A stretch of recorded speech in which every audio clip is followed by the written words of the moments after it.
नसरापूरच्या न्यूजनी 2-3 दिवसापासून इतकं डिस्टर्ब केलेलं आहे, कुठल्याच गोष्टीत मन नाही लागत. माझ्याप्रमाणे सगळ्यांनाच डिस्टर्ब केलंय.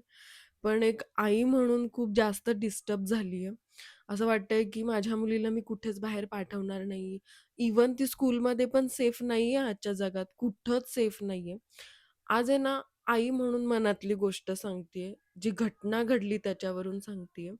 असं वाटतं, की माझी मुलगी एकलकोंडी झाली तरी चालेल, पण मी तिला कुठेही पाठवणार नाही, कुठेही. इव्हन आजीच्या घरी सुद्धा ती आता सेफ नाहीये.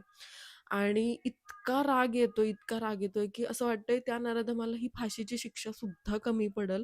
त्याला ना भर चौकात चौरंगा द्यायला पाहिजे. ही माझ्याप्रमाणे सगळ्या आईची भूमिका आहे. आणि एक मुलीची आई म्हणून इतकं काळजात एक सर्र झालेलं आहे ना. अ, मला माहीत ती मुलगी ना माझी रिलेटिव्ह नाहीये, कोणी नाहीये.